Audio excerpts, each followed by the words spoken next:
नमस्कार दोस्तों, हम फिर से लेकर आ चुके हैं आप लोगों के लिए शाम की सभी ताज़ा और बड़ी खबरें। फटाफट अंदाज में एक एक कर बताएंगे आपको आज देश और दुनिया से क्या बड़ी खबरें निकलकर सामने आ रही हैं। लेकिन उससे पहले दोस्तों एक नजर डाल लेते हैं सुर्खियों पर। प्रधानमंत्री नरेंद्र मोदी के ऊपर जमकर गरजे राहुल गांधी। बोले प्रधानमंत्री जातीय जनगणना सेंसस से भागते हैं, पाकिस्तान और फिलिस्तीन की बातों में लोगों को उलझाते हैं। वहीं पर अगली बड़ी खबर में हम आपको बताएंगे दोस्तों, चौथी लिस्ट में भी ज्योतिरादित्य सिंधिया का नाम नहीं। लोग बोले सिंधिया डर रहे हैं, नहीं लड़ना चाहते वो चुनाव। बताएंगे दोस्तों क्या हो कुछ बोला है। वहीं पर अगली बड़ी खबर में हम आपको बताएंगे दोस्तों, दरअसल आपको बताते चले अमानतुल्लाह का बीजेपी के ऊपर हमला। बोले कुछ नहीं मिला मेरे घर से, सिर्फ परेशान करने आई थी ईडी। वहीं पर संजय सिंह का दोस्तों विस्फोटक बयान। संजय सिंह बोले ईडी मेरे साथ बच्चों का खेल खेल रही है, मैं भी देखता हूं कब तक मुझसे ऐसा सवाल पूछती है ईडी। उन्होंने कहा कि फिलहाल प्रधानमंत्री मुझे एक तरीके से मेरा इनकाउंटर हो सकता है। वहीं पर अगली बड़ी खबर में हम आपको बताएंगे दोस्तों, सर आपको बताते चले भारतीय जनता पार्टी के ऊपर जमकर गरजते हुए नजर आए जो है यहाँ पर अशोक गहलोत बोले किसानों के फोटो यूज कर बीजेपी उन्हें बदनाम कर रही है, झूठ हमारी सरकार के खिलाफ फैला रही है। वहीं पर अगली बड़ी खबर में हम आपको बताएंगे दोस्तों, असल आपको बताते चले मध्य प्रदेश में आने वाली है कांग्रेस की आंधी। सर्वे ने फिर चौंकाया, बीजेपी को लगा बड़ा झटका। वहीं पर अगली बड़ी खबर में हम आपको बताएंगे दोस्तों, दरअसल आपको बताते चले बीजेपी के ऊपर गरजे अखिलेश यादव। अखिलेश बोले पीडीए ही बीजेपी का अंत बनेगा, इस बार 24 में बीजेपी को सत्ता से करेंगे बाहर। वहीं पर अगली बड़ी खबर में हम आपको बताएंगे दोस्तों, दरअसल आपको बताते चले प्रधानमंत्री नरेंद्र मोदी के ऊपर जमकर गरजे संजय रावत। बोले देश का माहौल खराब, देश में महंगाई, गरीबी, बेरोजगारी जैसे मुद्दों ने देश को जकड़ लिया है। वहीं पर दोस्तों आपको बताते चले इजराइल जो है दोस्तों, इजराइल के टारगेट पर गाजा, पूरे गाजा को मिटाने की इजराइल कर रहा है कोशिश। तो तमाम खबरें दोस्तों फटाफट अंदाज में देंगे, एक एक कर देंगे। फिलहाल खैर चलिए बढ़ते हैं सबसे पहली और सबसे बड़ी खबर की ओर। दरअसल दोस्तों आपको बताते चले बीजेपी के ऊपर जमकर गरजते हुए नजर आए राहुल गांधी ने प्रधानमंत्री पर साधा निशाना। आपको बताते चले राहुल गांधी ने प्रधानमंत्री नरेंद्र मोदी के ऊपर हमला बोलते हुए कहा कि जब भी बीजेपी चुनाव हारने लगती है तो बीजेपी को जो है यहाँ पर अफगानिस्तान याद आने लगता है, बीजेपी को जो है यहाँ पर दोस्तों पाकिस्तान याद आ जाता है। लेकिन जैसे ही कास्ट सेंसस की बात आती है, जातीय जनगणना की बात आती है, तो प्रधानमंत्री भागने लगते हैं। राहुल गांधी ने कहा कि मैं प्रधानमंत्री से पूछना चाहता हूं कि आखिरकार जातीय जनगणना से आप इतना डरते क्यों हो। राहुल गांधी ने कहा कि कुछ दिन पहले जब कमलनाथ जी के पैर में चोट लग गई थी तो मैंने उनसे पूछा कि आपने इसका एक्सरे कराया, तो उन्होंने कहा कि हाँ कराया है। उन्होंने कहा बस ये भी जातीय जनगणना एक एक्सरे ही है, तो प्रधानमंत्री इससे भाग क्यों रहा है। इससे पता चल जाएगा कि दलित कितने हैं, पिछड़े कितने हैं, आदिवासी कितने हैं, जिनको चोट लगी हुई है उनको उनका हक नहीं मिल पा रहा है। राहुल गांधी ने कहा कि बीजेपी के लिए ये मुद्दा सबसे खतरनाक है क्योंकि बीजेपी इस मुद्दे से भाग रही है। जाहिर सी बात है दोस्तों, बीजेपी किसी भी हाल में नहीं चाहती कि कास्ट सेंसस हो, यानी कि जातीय जनगणना हो। इसके लिए आपको याद होगा अभी बिहार सरकार ने जब जातिगत जनगणना करा दी तो बीजेपी को इतना बुरा लगा कि उसने ये उड़ाना शुरू कर दिया कि नीतीश कुमार ने गलत आंकड़े जारी किए। जबकि दोस्तों सच्चाई ये है कि नीतीश कुमार ने बिल्कुल सही आंकड़े जारी किए थे, लेकिन सिर्फ बीजेपी ने नीतीश कुमार की जातीय जनगणना को बदनाम करने के लिए और इस जनगणना को गलत ठहराने के लिए ये फैला दिया, कह रहे ये तो गलत आंकड़े जारी किए गए। जबकि दोस्तों ऐसा होता नहीं है। आप भी जानते हैं कि जातिगत जनगणना में पहले सर्वे किए जाते हैं और उसके बाद सारी प्रक्रिया आगे बढ़ती है, और बीजेपी की ये सच्चाई सबके सामने है।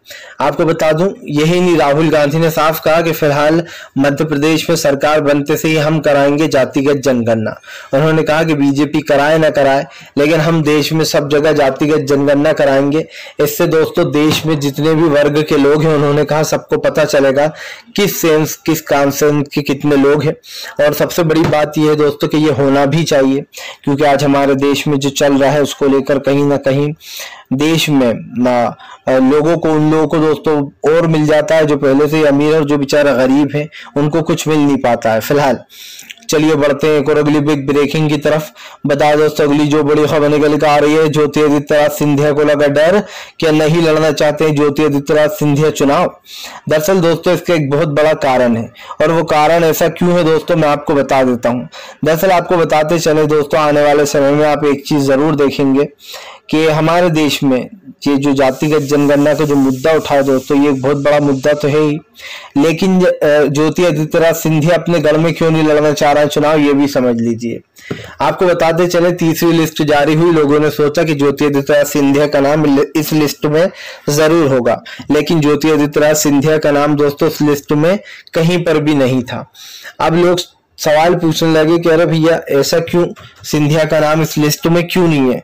तो हम आपको बता देना चाहते हैं दोस्तों, दरअसल इस लिस्ट में ज्योतिरादित्य सिंधिया का नाम इसलिए नहीं है क्योंकि जो सिंधिया है दोस्तों, उनके गढ़ में एक सर्वे किया गया था। उस सर्वे में क्या निकला दोस्तों, उस सर्वे में निकला कि फिलहाल ज्योतिरादित्य सिंधिया जो है दोस्तों, उनके गढ़ में ही उन्हें बड़ा झटका लग सकता है, क्योंकि एक बड़ा तबका, एक वर्ग जो है वो ज्योतिरादित्य सिंधिया से नाराज है, क्योंकि वो बीजेपी में शामिल हो गए थे। आपको बता दें सिंधिया का गढ़ जो कि चंबल है दोस्तों, बताया जा रहा है वहां पर विधानसभा की 34 सीटें। अब आप समझिए उन 34 सीटों में से सिर्फ बीजेपी को जो है यहाँ पर 4 से 8 सीटें मिलेंगी। सर्वे में दावा किया गया है, सर्वे में दावा किया गया है कि कांग्रेस वहां से कम 24 से 26 सीटें जीतेगी, और सिर्फ बीजेपी को दोस्तों 4 से 8 सीटें मिल सकती हैं। अब आप समझ लीजिए दोस्तों, इसीलिए बीजेपी में डर है, क्योंकि वो एक सबसे बड़ा राज्य भी माना जाता, चंबल एक अच्छी खासी सीट है वहां पर। ऐसे में जब ये दावा किया जा रहा है, क्योंकि इससे पहले ज्योतिरादित्य सिंधिया की जो बुआ है दोस्तों, उन्होंने चुनाव लड़ने से मना कर दिया उनकी बुआ ने, और कहा कि मेरी तो तबीयत खराब है।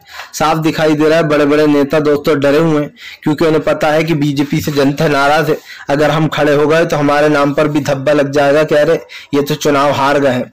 और ऐसे ही दोस्तों इसीलिए जो है बीजेपी के बड़े बड़े नेता चुनाव लड़ने से डर रहे हैं। बीजेपी ने भले ही टिकट दे दिए उन्हें, लेकिन उनको डर इस बात का है कि कहीं वो चुनाव हार ना जाए, और ज्यादातर तो कोई भी खड़ा हो जाए चुनाव हारेगा ही बीजेपी की तरफ से, क्योंकि इस देश की जनता, खास करके मध्य प्रदेश की जनता ने तय कर लिया है कि अब वो बीजेपी की सत्ता से वापसी करा देगी, बाहर करेगी।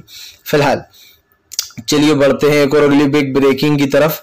बता दोस्तों अगली जो बड़ी खबर निकल कर आ रही है, संजय सिंह का प्रधानमंत्री नरेंद्र मोदी के ऊपर बड़ा हमला। बोले मोदी के कहने पर ईडी मेरे साथ चोर पुलिस बच्चों का खेल खेल रही है। आपको बताते चले संजय सिंह जो इस वक्त ईडी की हिरासत में। मुसीबत संजय सिंह की कल तब बढ़ गई जब उनकी जो रिमांड था वो 3 दिनों के लिए और बढ़ा दिया गया। आपको बताते चले अब जो 14 तारीख के दिन लगभग इसकी सुनवाई होना, 13 अक्टूबर को इसकी सुनवाई होना, 3 दिन और रिमांड बढ़ा दिया गया है संजय सिंह का। जिसके बाद संजय सिंह ने आरोप लगाया कि प्रधानमंत्री के कहने पर ईडी मुझसे बच्चों जैसे सवाल पूछ रही है, जिसके जवाब मैं ऑलरेडी दे चुका हूं। वहीं ईडी ने कोर्ट में ये बोला कि संजय सिंह जो है वो हमारे सवालों के सही से जवाब नहीं दे रहे हैं, और संजय सिंह के ऊपर यह आरोप लगाया।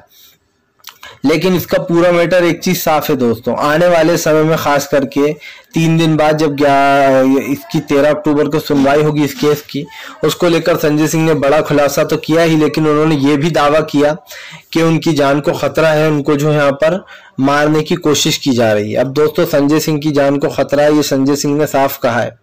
देखना ये होगा कि क्या वाकई में दोस्तों संजय सिंह की जान को खतरा है, क्योंकि इस वक्त जो संजय सिंह ने बात कही है वो बहुत सोच विचार वाली बात है, क्योंकि इससे पहले जेलों में कई इनकाउंटर हो चुके हैं और संजय सिंह वही आरोप लगा रहा है। उनका कहना है कि फिलहाल उनको एक तरीके से खत्म करने की कोशिश की जा रही है, उनका इनकाउंटर करने की कोशिश की जा रही है। लेकिन अब देखना ये होगा दोस्तों कि संजय सिंह का ये जो पूरा का पूरा मैटर है ये क्या रंग लाता है, क्योंकि संजय सिंह की इस बात पर लोगों को काफी ज्यादा चिंता है। फिलहाल चलिए बढ़ते हैं एक और अगली बिग ब्रेकिंग की तरफ। बता दोस्तों अगली जो बड़ी खबर निकल कर आ रही, बीजेपी की पूरे राजस्थान में हो रही है किरकिरी, बीजेपी को झूठे पोस्टर लगाना पड़ा भारी। आपको बताते चले दोस्तों 2-3 दिन से एक मैटर काफी सुर्खियां बटोर रहा है, जिसमें बीजेपी ने एक पोस्टर में लिख दिया था कि फिलहाल 14,000 किसानों की जमीनें, 19,000 किसानों की जमीनें नीलाम कर दी गई, राजस्थान नहीं सहेगा। जिस बुजुर्ग किसान का वो फोटो यूज किया गया था उन्होंने बीजेपी को घेर लिया। उनका कहना है कि मुझे और मेरे पूरे परिवार को बीजेपी ने बदनाम कर दिया। ऐसा कुछ भी नहीं है, हमारी कोई जमीन नीलाम नहीं हुई है। उन्होंने कहा कि मैंने थाने में बीजेपी के खिलाफ एफआईआर दर्ज कराई है, उन्हें हमसे माफी मांगना ही पड़ेगी, मेरी बिना इजाजत मेरा फोटो यूज किया गया। यही नहीं, उन्होंने ये भी बताया कि उनको 2-4 दिन से डराया धमकाया जा रहा है और ये कहा जा रहा है कि अपना स्टेटमेंट बदल दो। स्टेटमेंट बदल दो मतलब दोस्तों कि जो भी स्टेटमेंट तुमने दिया है वहां पर उसको बदल कर ये कह दो कि ऐसा नहीं है, मैंने अपनी इजाजत से ही फोटो लगाने दिया है। वो स्टेटमेंट बदलने को धमका रहा है। लेकिन यहाँ पर एक चीज तो साफ है कि अशोक गहलोत ने भी बीजेपी की आलोचना की। उन्होंने कहा कि चुनाव जीतने के लिए बीजेपी कितना भी नीचे गिर सकती है, वो कुछ भी कर सकती है। उन्होंने कहा कि बाबा के पास अच्छी खासी जमीन है और वो कांग्रेस की योजनाओं का उन्हें पूरा लाभ मिल रहा है और बहुत ज्यादा खुश है। इसीलिए दोस्तों बाबा ने कहीं ना कहीं बीजेपी को घेर लिया और साफ कहा कि फिलहाल स्टेटमेंट बदलने से लेकर तो तमाम चीजों पर इसकी चाहते हैं अशोक गहलोत भी। तो कहीं ना कहीं बीजेपी की पोल खुल गई दोस्तों। वो इससे बटोरना चाह रही थी सुर्खियां, लेकिन हो गया उल्टा, क्योंकि जाहिर सी बात है जब कुछ ऐसा काम करेगी बीजेपी तो लोगों का गुस्सा फूटता है, तो लोगों का गुस्सा बाहर निकल कर आ रहा है। लोग सोच रहे हैं कि अरे भैया बीजेपी में चल क्या रहा है, बीजेपी मतलब क्या करने की कोशिश कर रही है। सबसे बड़ी बात यह है। फिलहाल चलिए बढ़ते हैं एक और अगली बिग ब्रेकिंग की तरफ। बता दोस्तों अगली जो बड़ी खबर निकल कर आ रही है आपको बताते चले दोस्तों, भारतीय जनता पार्टी के ऊपर जमकर गरजते हुए नजर आए जो यहाँ पर अखिलेश यादव। अखिलेश बोले नेताजी की पुण्यतिथि के बाद अखिलेश बोले इस बार पीडीए बीजेपी को सत्ता से बाहर कर देगा। आपको बताते चले अखिलेश यादव ने कहा जिस दिन से पीडीए का गठन हुआ उस दिन से बीजेपी में डर है। जाहिर सी बात है अखिलेश यादव ने दावा साफ कर दिया है कि फिलहाल आने वाले समय में वो बीजेपी को सत्ता से बाहर का रास्ता दिखाएंगे। दरअसल दोस्तों आप सब जानते हैं कि बीजेपी और अखिलेश यादव में वो चल रही है एक तरीके से वॉर। ऐसे में अखिलेश की समाजवादी पार्टी उत्तर प्रदेश में पूरी 40 सीटें जीतने का 80 सीटें जीतने का दावा कर रही है। अखिलेश ने साफ कहा है कि लोकसभा चुनाव में वो पूरी 80 सीटें जीतकर बीजेपी को झटका देंगे। लेकिन सीटें जितनी जो जीतेगा दोस्तों तो तभी पता चलेगा। लेकिन ये बात सच है कि अखिलेश यादव ने जब से गठबंधन इंडिया गठबंधन का वो हिस्सा बने हैं तब से कहीं ना कहीं वो मजबूती से आगे बढ़ रहे हैं। आपको याद होगा उन्होंने दावा किया था कि फिलहाल आने वाले समय में वो अपनी सरकार को बल देंगे और घोसी की जीत के बाद अखिलेश यादव को लोग काफी पसंद भी कर रहे हैं। घोसी में कांग्रेस ने बहुत बड़ी मदद की थी और इसी के कारण अखिलेश की जीत भी हुई। मतलब साफ है कि जब मिलजुल कर चुनाव लड़ेंगे तो इसमें विपक्ष का ही फायदा है। और ऐसे में अब की बार बीजेपी को तो वैसे भी सत्ता जाने से कोई बचा नहीं सकता है, क्योंकि दोस्तों बीजेपी सत्ता से बाहर जा रही है। बीजेपी ने पूरे देश में महंगाई, गरीबी, बेरोजगारी जैसे मुद्दों को बढ़ा दिया है। जो मुद्दे दोस्तों देश के काम के नहीं है वो कहीं ना कहीं दोस्तों बीजेपी फैला रही है। और एक चीज साफ हो जाती है कि दोस्तों बीजेपी की महंगाई, गरीबी, बेरोजगारी जैसे मुद्दों ने इस देश को कहीं ना कहीं बर्बाद किया है। खास करके जो देश में मुद्दे उठना चाहिए वो तो उठते नहीं है, लेकिन हिंदू मुसलमान बराबर होता है। अब जब बीजेपी इस तरीके की चीजें करेगी दोस्तों तो सवाल तो उठेंगे ही। प्रधानमंत्री से लेकर तो बीजेपी के नेताओं तक पर दोस्तों इस तरीके की रडार है। लेकिन एक बात साफ है कि भैया आने वाले समय में भारतीय जनता पार्टी को एक बड़ा झटका लग सकता है, क्योंकि इस देश की जनता ने तय कर लिया दोस्तों कि वो बीजेपी को सत्ता से बाहर कर कर ही मानेगी। आज नहीं तो कल बीजेपी को सत्ता से बाहर जाना ही होगा। फिलहाल चलिए बढ़ते हैं एक और अगली बिग ब्रेकिंग की तरफ। बताया दोस्तों अगली जो बड़ी खबर निकल कर आ रही है आपको बताते चले दोस्तों, अरविंद केजरीवाल का बीजेपी के ऊपर हमला। केजरीवाल बोले आम आदमी पार्टी को बीजेपी सिर्फ परेशान कर रही है और कुछ नहीं। आपको बताते चले उन्होंने कहा कि फिलहाल बीजेपी हमारे विकास से, हमारी शिक्षा से और हमारे स्वास्थ्य से डरी हुई है। आपको बताते चले सीधे सीधे यहाँ पर केजरीवाल ने बीजेपी को लपेटे में लेते हुए कहा कि बीजेपी को हर चीज बुरी लगती है। भारतीय जनता पार्टी नहीं चाहती कि देश में महंगाई, गरीबी और बेरोजगारी जैसे मुद्दे दोस्तों खत्म हो। लेकिन एक चीज तो साफ है, ये मुद्दे खत्म हो या ना हो, लेकिन बीजेपी के मुद्दे दोस्तों शुरू हो चुके हैं और इसी मुद्दों को लेकर कहीं ना कहीं उन्होंने जमकर निशाना भी साधा। साफ कह दिया है इन्होंने कि बीजेपी चाहे कितना ही तोड़ने की कोशिश करे लेकिन हमारी पार्टी टूटने वाली नहीं है। अरविंद केजरीवाल ने कहा कि भारतीय जनता पार्टी डर रही है, उसको डर लग रहा है आम आदमी पार्टी से, क्योंकि बीजेपी ने देश में सिर्फ भ्रष्टाचार, महंगाई बढ़ाई है और आम आदमी पार्टी इन सबसे लड़ रही है। उन्होंने कहा हमारे पूरे देश में ईमानदार सरकार है जो कि ईमानदारी से काम करती है और यही बात बीजेपी को पसंद नहीं आती है। केजरीवाल ने कहा कि बीजेपी ईमानदार सरकार को घेर रही है, लेकिन वो एक बात समझ ले कि फिलहाल जनता जो है वो मूर्ख नहीं है, जनता डरने वाली नहीं है। सिंपल सी बात ये है दोस्तों कि आने वाले समय में बीजेपी को एक बड़ा झटका लग सकता है, क्योंकि हम आपको बताते चलें देश के मेन मुद्दे जो है उससे बीजेपी को कुछ लेना देना नहीं है, उस पर तो वो बात ही नहीं कर रही है। जैसे महंगाई हुई, गरीबी हुई दोस्तों, इन मुद्दों पर बात नहीं हो रही है। लेकिन हाँ, जो तमाम बेकार के मुद्दे हैं जिसका कोई वजूद ही नहीं है, उन मुद्दों पर बात होती है। मंदिर मस्जिद, महंगाई गरीबी पर बात नहीं होती है, हिंदू मुसलमान पर बात होती है। आज इसने वो बोल दिया, कल उसने वो बोल दिया। बीजेपी की राजनीति बस यहीं तक है और इसीलिए कांग्रेस इस राजनीति के खिलाफ है फिलहाल। चलिए बढ़ते हैं एक और अगली बिग ब्रेकिंग की तरफ। बता दोस्तों अगली जो बड़ी खबर निकल कर आ रही है, राघव चड्ढा हुए सस्पेंड तो पहुंच गए सुप्रीम कोर्ट। आपको बताते चले दोस्तों, राघव चड्ढा के सस्पेंड होने के बाद मामला गर्मा गया है। सभापति महोदय ने राघव चड्ढा को फर्जी हस्ताक्षर के चक्कर में सस्पेंड कर दिया था, जिसके बाद दोस्तों आपको बताते चले राघव चड्ढा ने एक याचिका दायर की थी। इस याचिका में उन्होंने कहा था कि उनको परेशान किया जा रहा है और इसी को लेकर दोस्तों आपको बताते चले कि राघव चड्ढा जो है उन्होंने अब सुप्रीम कोर्ट पहुंच गए और सुप्रीम कोर्ट में जाकर उन्होंने जो है यहाँ पर अपना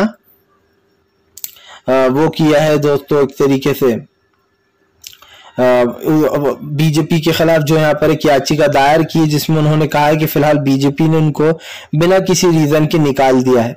और आपको बताते चले दोस्तों, इससे पहले आपको याद होगा राहुल गांधी का निलंबन, उन्हें भी सेम इसी तरीके से जो है संसद से बाहर निकाला गया था।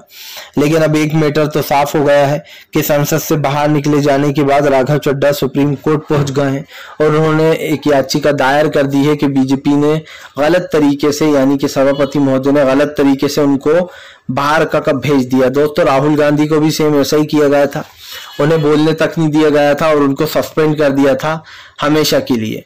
लेकिन राहुल गांधी क्योंकि केस जीत गए थे और उसके बाद उनकी सस्पेंशन वापस हो गया था। अब देखना ये होगा कि राघव चड्ढा के केस में क्या होने वाला है, क्योंकि वो सुप्रीम कोर्ट तो पहुंच गए। आपको पता होगा आम आदमी पार्टी के मनीष सिसोदिया, संजय सिंह, ये कह सकते हैं कि ये दोनों बीजेपी के दोस्तों सबसे स्ट्रॉन्ग हाथ हैं। ऐसे में इन दोनों ही हाथों को बीजेपी ने काटने का काम किया, दोनों को जो यहाँ पर ईडी की रडार पर जेल भेज दिया। लेकिन अब आने वाले समय में देखना ये होगा कि क्या आम आदमी पार्टी इस सब से निकल जाएगी, क्योंकि जाहिर सी बात है कि अभी मामला काफी बढ़ चुका है। चलिए बढ़ते हैं एक और अगली बिग ब्रेकिंग की तरफ। बता दोस्तों अगली जो बड़ी खबर निकल कर आ रही है, आपको बताते चले दोस्तों, इस बार तेलंगाना में कांग्रेस बनेगी सबसे बड़ी पार्टी, केसीआर को पछाड़कर सत्ता में आएगी कांग्रेस। आपको बताते चले दोस्तों, तेलंगाना में भी कांग्रेस की सरकार बनने का पूरा अनुमान है। तेलंगाना एक तरीके से कांग्रेस के लिए बोनस है, क्योंकि मध्य प्रदेश, छत्तीसगढ़ और राजस्थान में तो कांग्रेस आ ही रही है, लेकिन तेलंगाना में भी बताया जा रहा है कि कांग्रेस सबसे आगे चल रही है। आपको बताते चले हालांकि केसीआर और कांग्रेस में ज्यादा अंतर नहीं है, इन दोनों में से कोई भी सत्ता में आ सकता है, लेकिन बीजेपी चौथे नंबर पर पड़ी है सबसे आखिरी में। तो ये माना जा रहा है कि कांग्रेस अगर सरकार नहीं भी बना पाती है तेलंगाना में, तो भी वो नंबर जो है सबसे बड़ी पार्टी बनकर उभरेगी। और इसका सबसे बड़ा रीजन क्या है दोस्तों, इसका सबसे बड़ा रीजन ही ये है कि फिलहाल केसीआर, जब से तेलंगाना का निर्माण हुआ है तब से वहां पर सिर्फ केसीआर की ही सरकार चल रही है। ऐसे में अब केसीआर को बड़ा झटका देने के लिए इस बार कांग्रेस पूरी तरीके से तैयार है। केसीआर के बड़े नेताओं को भी कांग्रेस ने अपने पाले में ले लिया है और इससे पहले भी उनके ऊपर कई सवाल उठ चुके हैं, चाहे वो विकास को लेकर हो। एक तबका है जो कहीं ना कहीं केसीआर को वोट देता है, उसमें ओवैसी है, ओवैसी के समर्थन में मुस्लिम लोग हैं। कुछ इसलिए हैं क्योंकि उन्हें ऐसा लगता है कि ओवैसी उनके एक तरीके से सरदार हैं, उनके वो कहते हैं ना बॉस जिसे बोलते हैं। लेकिन असदुद्दीन ओवैसी अपने राज्य में तो फिर भी ठीक है, पर दूसरे राज्यों में ओवैसी का कोई वजूद नहीं है दोस्तों। आपने देखा कहीं पर भी ओवैसी को वोट नहीं मिलते, ज्यादातर राज्यों में असदुद्दीन ओवैसी को हार का ही सामना करना पड़ता है, क्योंकि जाहिर सी बात है ये वोट जो बढ़ जाते हैं ये ओवैसी के कारण ही होता है। असदुद्दीन ओवैसी बीजेपी से मिले हुए हैं, ये आरोप उनके ऊपर हमेशा लगते रहते हैं। हालांकि अब ये आरोप सही है या गलत ये तो वही जाने, लेकिन एक चीज तो साफ है कि हाँ बीजेपी का फायदा जरूर होता है और इसीलिए विपक्षी आरोप भी ओवैसी के ऊपर लगाता रहता है। फिलहाल दोस्तों हम तो यही कहेंगे कि अगर आपको हमारा वीडियो अच्छा लगे तो कृपया इसको लाइक करें, चैनल पर पहली बार आए सब्सक्राइब जरूर करें दोस्तों, ताकि ऐसे वीडियो आपको आगे भी मिलते रहें और आप हमसे जुड़े रहें। हम आपके लिए आते रहते हैं।